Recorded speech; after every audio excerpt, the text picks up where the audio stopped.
G'day guys and welcome. My name's Michael and I am the Deadaussiegamer, here to share with you my tips, tricks, ideas and strategies for playing and running tabletop role-playing games. Today we're back with another player archetypes video talking about the Anarchist. That's right, the players who find chaos in almost everything you do. The ones who derail your campaigns or who take the story into different directions. Sometimes this is a great thing and can really help expand the narrative, build the world, and make it feel like you're not on a golden railroad as dictated by your GM. On the other hand, they can be rather disruptive, troublesome, and some of their problem-solving skills leave a lot to be desired. This being said, our videos today are, as always, going to be focused on trying to not only define what an anarchist is, but to also look at how to get the most out of their gameplay during your sessions. So, let's start by talking about some of the player traits that you might find from an anarchist player. So, there are many definitions of an anarchist player, and some people view them as murder hobos, other people view them as people who just don't think out consequences. When I think of an anarchist player, I think of one simple thing. You are a person who does not think laterally when it comes to problem solving. This might be because your character is motivated by a madness or an illness that derails them from that logical, lateral thinking. It could be because you as a character love to see what the GM will do when they're put in their place. Or maybe there's just a particular thing you want to see fail in order to find out what those repercussions are. Just like falling into a trap, you never really know what the trap's going to be until you push the healer in. These attitudes and more, I feel, are what define an anarchist person or player. But this can be a useful thing as well. Sometimes thinking laterally can be boring. It can mean that you solve the puzzle quickly and efficiently, but it does not necessarily mean that you as a player get to express your creativity. And that's what the anarchist is after. More than anything else, they are looking at the ability to express their own creativity through the medium of roleplay. Unlike a video game, a roleplay game does not have edges. It does not have boundaries. If you have a blue key and a blue door, you do not need to use that blue key to get through to the next area. It's not a video game. Right? You can blow the door up with a fireball. You could go and trick the local guard into thinking that there is a drug smuggling ring hiding just beyond there and have them come in and raid the place. The fact that there are so many options, so many variables, so many influences is what the anarchist plays on. And you as a GM need to be able to play off that energy rather than stifle it. So the first thing I want to talk about now is character design. What type of characters will the anarchist play?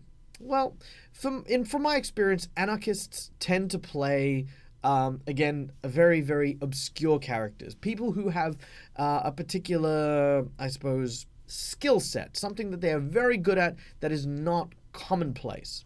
You will very rarely see a anarchist player using a wizard who simply has the blasting template. I have magic missile, I have color splay, I have fireball, blah, blah, blah, blah, blah. You will also see them rarely playing a sword and board fighter. These things to an anarchist seem basic, simple, easy. An anarchist will challenge themselves and try to express themselves through the medium of a character who actually uses war fans, and in the war fan themselves they're going to use the feint maneuver and then pull out knives and attach the knife to a lasso, which they're then going to throw upon the enemy and throw the knife at the side of a wagon and watch as their victim flies into a crowd. These are the anarchistic thoughts and ideas that you will need to be accustomed to during character design. Now, this isn't for all of them, mind you. There are, of course, going to be the outliers, and there are going to be variations. People are going to enjoy sword and board and wizards and stuff. But when you are presented with an anarchist player, I always recommend two things. Number one, if you want to get the most out of your anarchist, you need to embrace not what they present, but what they are trying to achieve. I've had a character who has approached me with the idea of making a whip-based specialist in the Pathfinder role-playing game. Now, naturally, this is very, sort of already kind of supported. There's a whip, there's feats, there's all these traits and stuff like that. For some reason, mostly geared towards hobgoblins, but, you know, we'll talk about that in a second.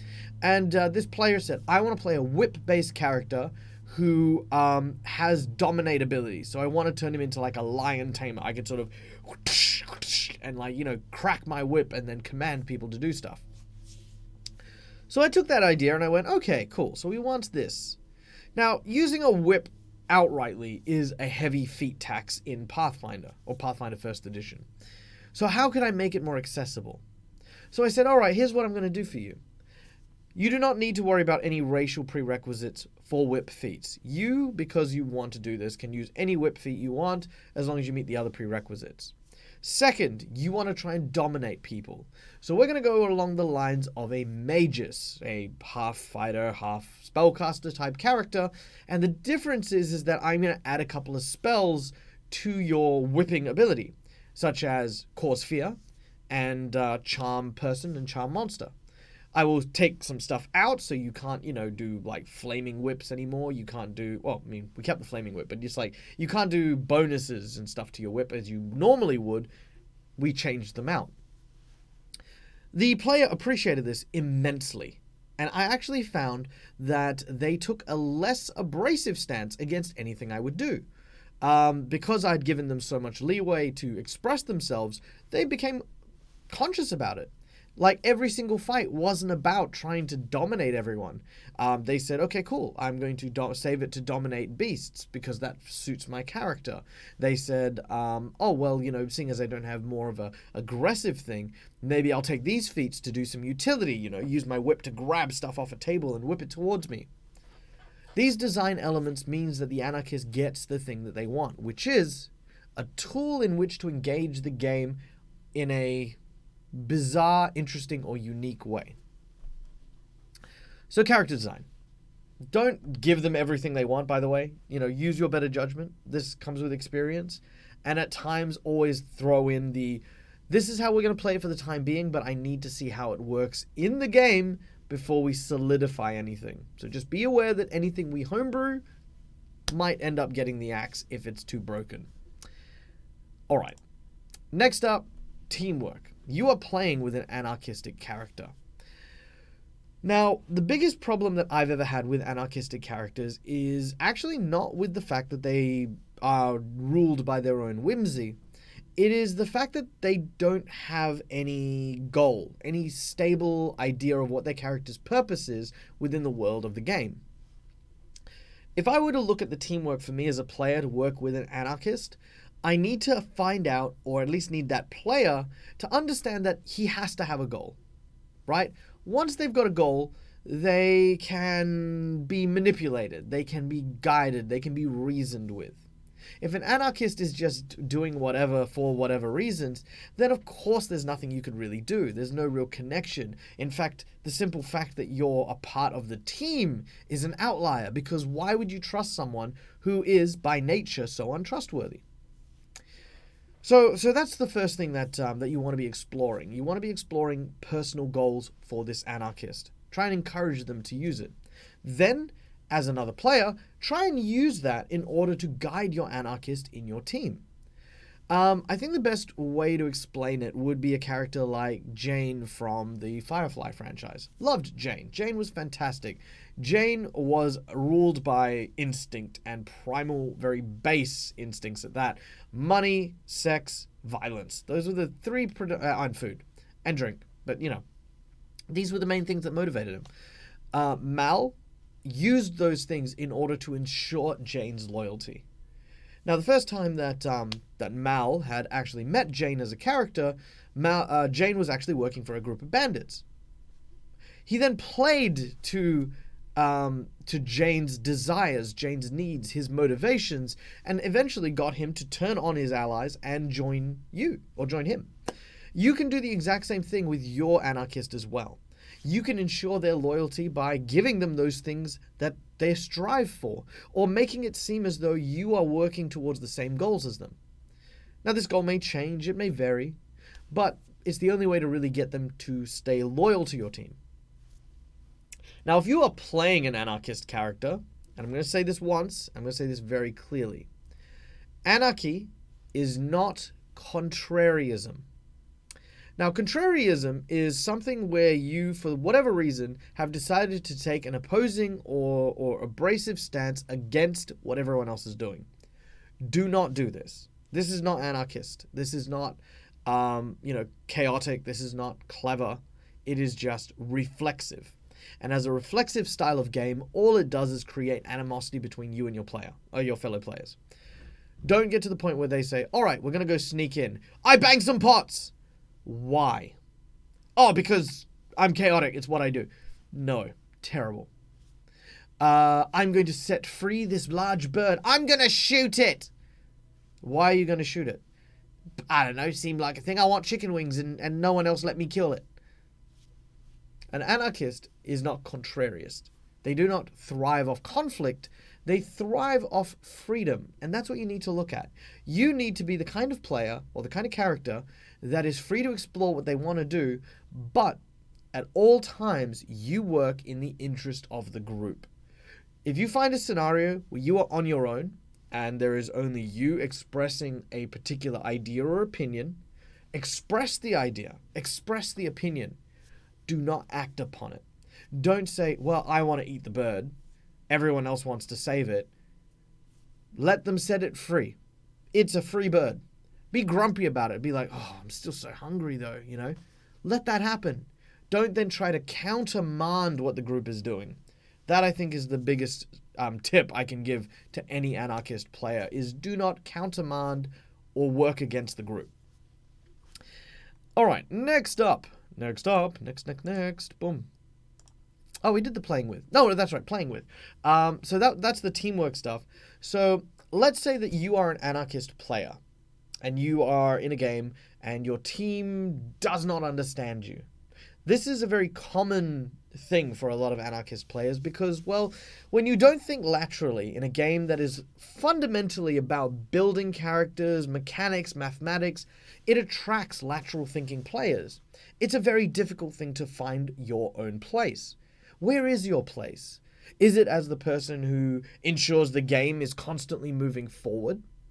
Is it the person who is savvy on the street and knows when you're being tricked? Or is it someone who is simply there for their own amusement? Your own motivations as an anarchist need to be very, very clear, not only to your players, but to your GM as well. The more they know about what you want from a game, the more that they will hopefully help you in achieving it. When I first started, I was very anarchistic as a player. I had no idea how the game worked. I was an egotistical performer, an actor and stuff, and that's what I thrived off. For me, it was like, I do this because it is in my character, and I cannot think of anything else because my character would do this. My character is going to do that because this is what he believes. It never worked. Never did. Not once. I became very unliked as a player. I became very unliked as a character. And it was not even remotely surprising when my GM decided to basically turn to me and say, listen, this game may not be for you. And that was perfectly fine. I accepted it as a form of criticism. It's like, well, what do I do with this information? Do I give up gaming altogether, or do I find a way to play better? And I did. I asked them, hey, what are some of the things I can improve? What are some things I should look out for? Because I didn't realize everyone felt this way. And it was quite simply this. I wasn't listening to anyone. I would hear the scenario, but I'd then spend all my time figuring out what I wanted to do, that I didn't hear what anyone else in the team wanted. And that was what let me down. So if you are playing with an anarchist player and stuff like that, make sure that you take time to differentiate between you and your character. Your character may be belligerent and egotistical and not listen to anyone and whimsical and all that sort of stuff, but you as a player need to avoid that. You as a player need to be able to communicate with your team and to be able to say, hey, listen, my character is motivated right now to pull the fire alarm and throw everything into disarray. If I did this, is anyone going to have a problem with it? Sometimes your players will actually turn around and say, actually, could you give us a second? I just need to finish this conversation. Then, yeah, absolutely. And it's like, okay, I talk to the principal and I say, hey, principal, listen, I need to know who the groundskeeper was on the day of the murder. And principal says, I ain't never going to tell you. And it's like, you better tell me or else there's going to be trouble. Okay, pull the fire alarm. This is just a sample. You know, playing with the Anarchist works so much better when there's communication between the players, even if there isn't any between the characters. All right, the last thing, weaknesses. Weaknesses. There are tons of weaknesses of the Anarchist. I mean, we've already talked about the strengths. They are great problem solvers. They are fantastic when it comes to trying to drive your narrative forward. The biggest weakness that I think they have is being misunderstood. If you communicate something in character, in game, and your players aren't on side with you, they don't know how you think, sometimes they can inadvertently just try and stop you because they have no understanding of what it is you're doing. I recently played a game of the Ghost of Saltmarsh, and I play a chaotic evil character called Jaggerjaw. Jaggerjaw is a large shark, and he actually, you know what? I'll put him up while I'm talking. Anyway, he's a large shark, and he, for the most part, is very, very chaotic as a character.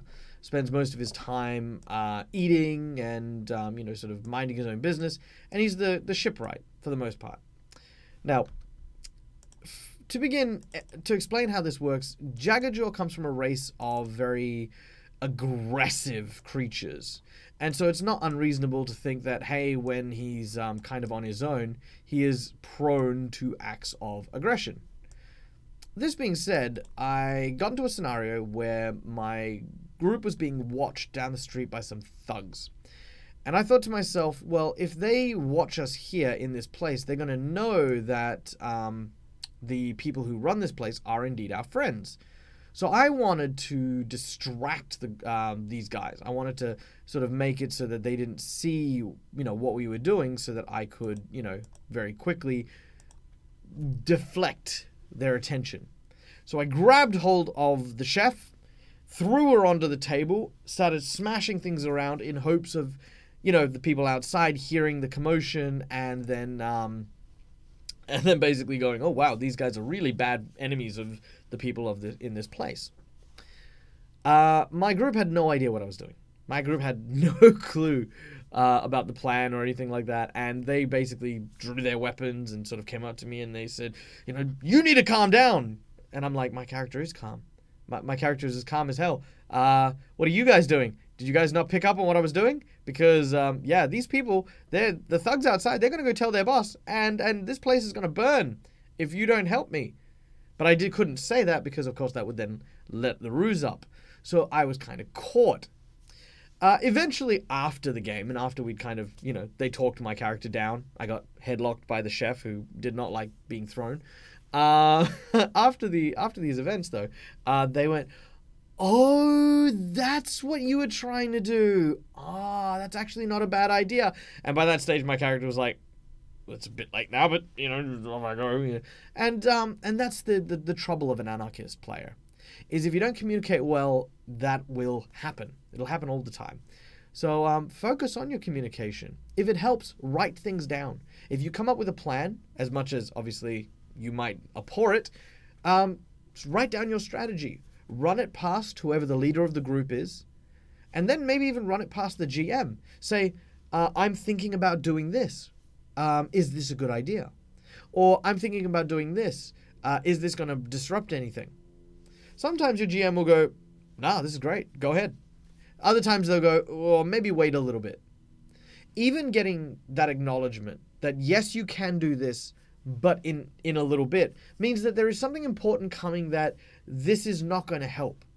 So you want to hold back on those, so you get to experience your GM's game in its fullest without using your anarchy to, I suppose, disrupt things. Alright guys, that's all the time we have for today. Thank you so much for joining us. I hope you enjoyed it. By the way, I also hope you enjoyed the artwork. The artwork was absolutely mind-blowing for the series, and it was done by Tony, who is an amazing artist, and he's done all the stuff for Ghost of Saltmarsh. I've fallen in love with all of his artwork. I will put a link in the description below for his Instagram if I could find it as well. So do check him out and send him our love. And of course, if you've got any questions regarding the Anarchist, or if you've got any examples of games where an Anarchist ran rampant, leave them in the description below. I'd love to hear from you guys. And of course, if you guys want to check out all of our other stuff, be sure to check out in the description. We've got our Discord where I usually hang out, as does our very beloved Lance Pickett, who has his RPG Deep Dive, where we explore some of the more hard-pressing matters from role-playing. We've also got our Facebook page. We've got our Twitch stream as well, where we actually play games. I think we're playing The Tyrant's Grasp, Pathfinder Adventure, and Strange Aeons as well. We're also hopefully gearing up for a couple more different series in the near future that aren't Pathfinder related, so stay tuned for that as well. And of course, if you want to help support the Dead Aussie Gamer, then head on over to our Patreon page at patreon.com/DeadAussieGamer, and for as little as $2 a month, you can help us keep the lights on, keep this going, and make sure that all the advice videos become better, smarter, faster, stronger, and all those other wonderful things. Till next time, guys, as always, game hard or die trying. See yas.